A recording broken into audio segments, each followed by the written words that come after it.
ये जो questions series है सो ये दोनों के लिए इम्पोर्टेंट है।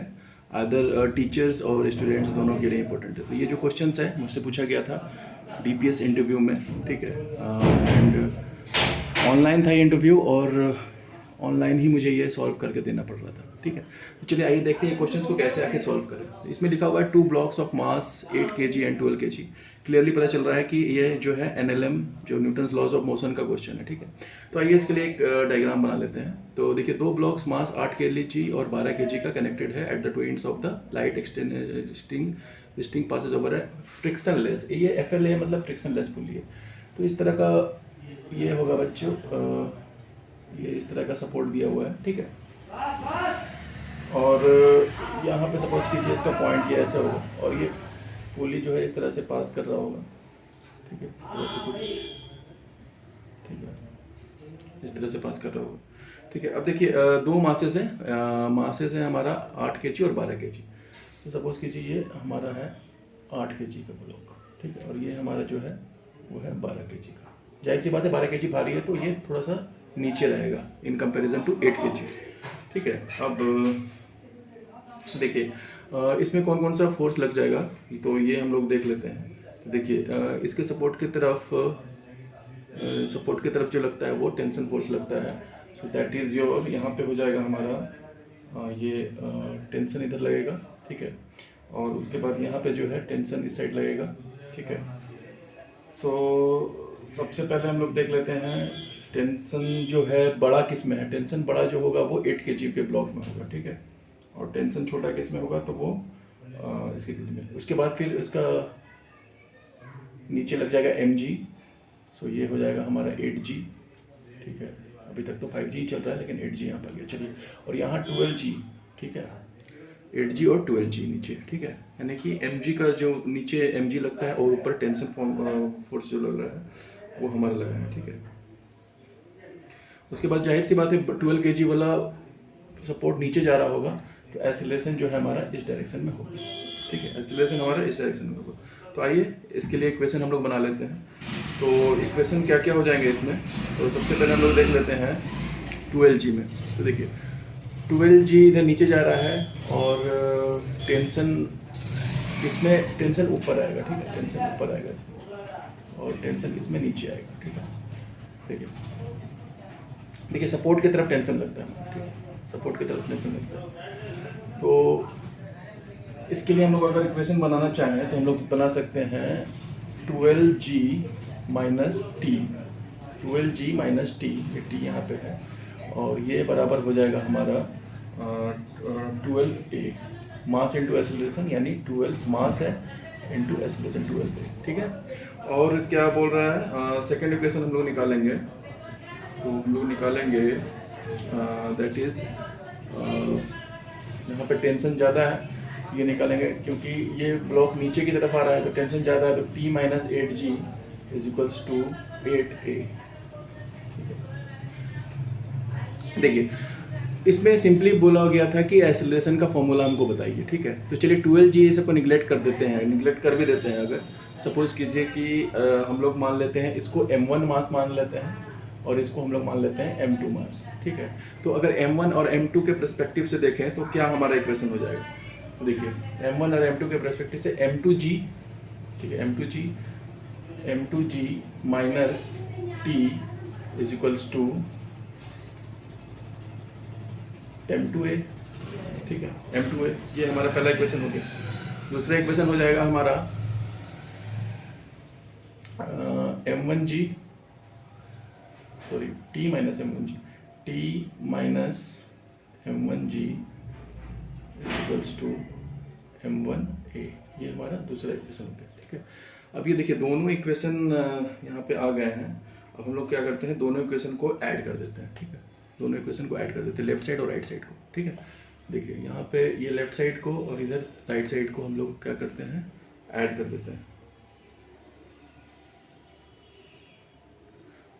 तो देखिए अगर ऐड कर रहे हैं हम लोग इसको तो हम लोगों का कैसे निकल जाएगा इक्वेशन, मैं लिख देता हूँ m2 माइनस m1 ये हो जाएगा हमारा g, ठीक है। m2 माइनस m1g, और ये इस साइड चला जाएगा तो ये हो जाएगा हमारा m1 plus m2a, m1 plus m2 into a। तो एक्सप्रेशन का सोल्यूशन हम लोग यहाँ से आसानी से निकाल सकते हैं। तो a बराबर यहाँ पे हम लोग लिख देंगे, ये नीचे चला जाएगा। सो a बराबर हो जाएगा हमारा m2 minus m1 divided by m1 plus m2। देखिए ये जो है g के साथ था तो g के साथ रहेगा, ठीक है। ये हमारा एक्सेलरेशन निकल गया। अब हमको बोला टेंशन निकालने के लिए, तो टेंशन के लिए हम लोग क्या करेंगे, एक्सेलरेशन का जो पार्ट है वो हम लोग किसी दो इक्वेशन में रख देंगे तो हमारा निकल जाएगा टेंशन। सो टेंशन को अगर हम लोग डायरेक्टली अगर लिखना चाहें तो ये हमारा निकल जाएगा, मैं चलिए यहाँ जगह नहीं बच रहा तो मैं यहाँ लिख देता हूँ। टेंशन बराबर हो जाएगा हमारा, अगर हम लोग a का वैल्यू पुट कर दें किसी भी इक्वेशन में तो हमारा निकल जाएगा m2 माइनस, मैं डायरेक्ट लिख रहा हूँ यहाँ पे क्योंकि ये डायरेक्ट मैं पुट कर रहा हूँ इक्वेशन में, ठीक है। m2 square minus m1 m2, ठीक है। इसके बाद divided by m1 plus m2, और ये सारे जो हैं वो किससे मल्टीप्लाइड हो जाएंगे, वो g से मल्टीप्लाइड हो जाएंगे। तो ये हमारा टेंशन का फॉर्मूला हो गया और एक्सेलरेशन का फॉर्मूला हो गया। तो इस तरह का क्वेश्चन जो है पूछा गया था, ठीक है। चलिए आइए दूसरा क्वेश्चन देखते हैं हम लोग। दूसरे क्वेश्चन की जगह पे मैंने पहला क्वेश्चन बना दिया है, पर कोई बात नहीं, उसको थोड़ा सा इजीली टैकल करेंगे। देखिए दो ट्रेन है, 120 मीटर और 80 मीटर का लेंथ है और दोनों अपोजिट डायरेक्शन में पास कर रहे हैं, यानी कि ये जो हो मान लीजिए 120 मीटर का होगा और इधर ये जा रहा है ट्रेन 80 मीटर का, ठीक है। दोनों जब अपोजिट डायरेक्शन में जाता है तो हम लोग क्या करते हैं, लेंथ को ऐड कर देते हैं। तो टोटल लेंथ जो हो जाएगा हमारा वो हो जाएगा 120 प्लस 80 दैट इज योर 200, ठीक है। चलिए अब क्या बोल रहा है, विद वेलोसिटी 42 एंड 32 किलोमीटर। देखिए अब जब अपोजिट जा रहा है तो रिलेटिव वेलोसिटी क्या हो जाएगा, एड अप हो जाएगा, यानी 42 प्लस 30, यानी ये हमारा हो जाएगा 72 किलोमीटर पर आवर। ये हमारा क्या हो गया, रिलेटिव वेलोसिटी, ठीक है। अब हम लोग क्या करेंगे, ये तो हमारा रिलेटिव वेलोसिटी निकल गया। अब हम लोग क्या करेंगे कि रिलेटिव वेलोसिटी को मीटर पर सेकंड में चेंज कर देते हैं, ठीक है। तो रिलेटिव वेलोसिटी को मीटर पर सेकंड में चेंज करने के लिए 5/18 से मल्टीप्लाई कर दिए, 8 4 जा 72, 5 4 जा 20, यानी कि आ गया 20 मीटर पर सेकेंड, ठीक है। तो बोल रहा है कि कितने टाइम में ये एक दूसरे को कंप्लीटली क्रॉस कर देगा, ठीक है। सिंपल सा है, ठीक है। देखिए डिस्टेंस यहाँ पे दिया हुआ है 120 मीटर और टाइम दिया हुआ है, ठीक है। तो हम लोग जानते हैं formula speed is equal to distance by time होता है, ठीक है। तो टाइम इजिकल टू क्या हो जाएगा, distance by speed. So distance क्या है 120 डिवाइडेड बाई 20, सो ये हो जाएगा हमारा 6 सेकेंड। तो 6 सेकेंड में ये जो है ट्रेन एक दूसरे को कम्प्लीटली क्रिस क्रॉस यानी कि क्रॉस कर देगा, ठीक है, एक दूसरे को पार कर लेगा।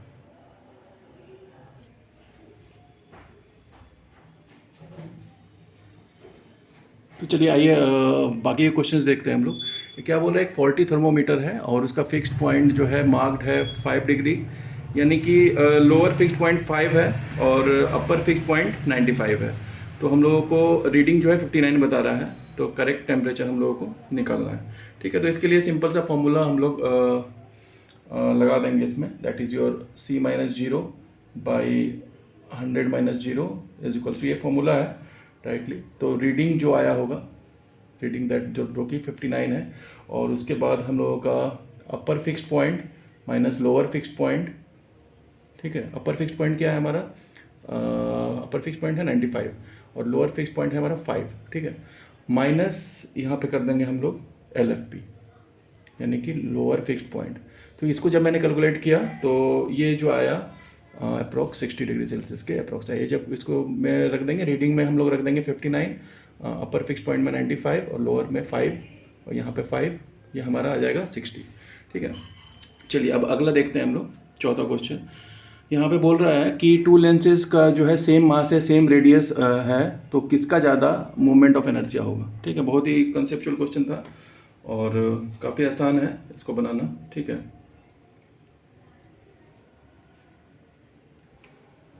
तो देखिए सेम रेडियस ग्रेटर, देखिए दो लेंसेज है तो एक तो हो जाएगा ये कन्वेक्स, ये इस टाइप से हो जाएगा, और एक हो गया ये कनकेव, ठीक है। इस तरह का मिरर मतलब लेंस दिया हुआ है आपको, ठीक है। और इसमें ये बोल रहा है कि किसका ज़्यादा मोमेंट ऑफ इनर्शिया होगा, ठीक है। तो इसका ज़्यादा मोमेंट ऑफ इनर्शिया किसका हो जाएगा? सो ज़्यादा मोमेंट ऑफ इनर्शिया जो होगा वो हो जाएगा हमारा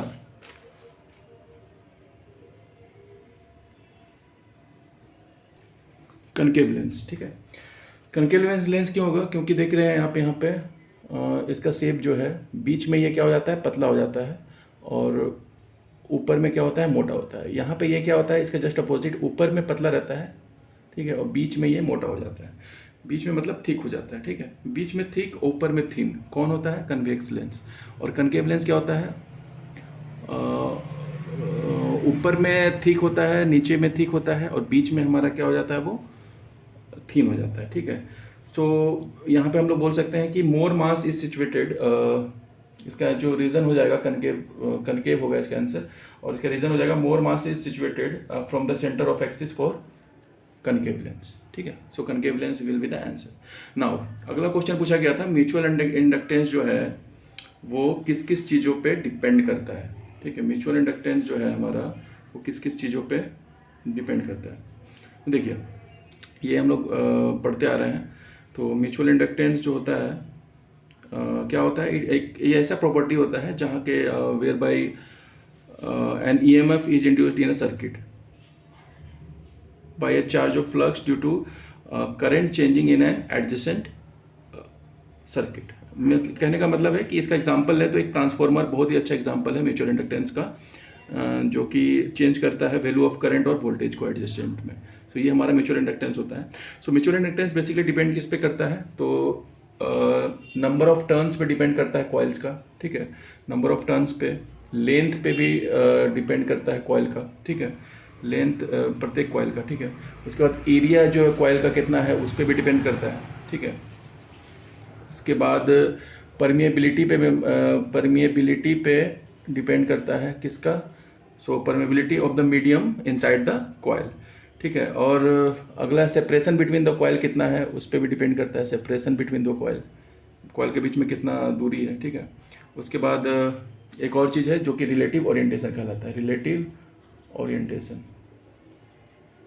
ओरिएंटेशन ऑफ द कॉइल, ठीक है। चलिए ये इस क्वेश्चन को इस तरह से कर लेते हैं। चलिए अगला है हमारा कि condition of maximum current in mixed grouping. तो ये सेल का मिक्स्ड ग्रुपिंग का बात कर रहा है, जो सीरीज पैरेलल और मिक्स्ड ग्रुपिंग होता है। तो इसमें क्या क्या कंडीशन हो सकता है? तो पहला कंडीशन मैंने जो बताया था, पहला कंडीशन वो ये बताया था कि इफेक्टिव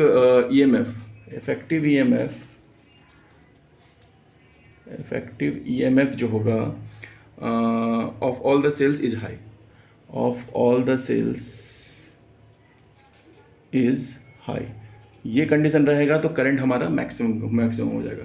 दूसरा मैंने कंडीशन दिया था कि एक्सटर्नल रेजिस्टेंस जो होगा, एक्सटर्नल रेजिस्टेंस जो है वो total internal resistance TIR, total internal reflection मत समझ लीजिएगा उसको। टोटल इंटरनल रेजिस्टेंस जो होगा ऑल द सेल्स का अगर बराबर हो जाता है तो भी मैक्सिमम करंट हम लोगों को मिलता है। इसका फॉर्मूला होता है सिंपल सा, यहाँ पे मैं लिख देता हूँ, R = हो जाता है NE/NR + R। तो कैपिटल R क्या है हमारा? एक्सटर्नल रेजिस्टेंस है, और स्मॉल r जो है हमारा इंटरनल रेजिस्टेंस है, ठीक है। Thank you. ये होप ये वीडियो आप लोगों को पसंद आया होगा।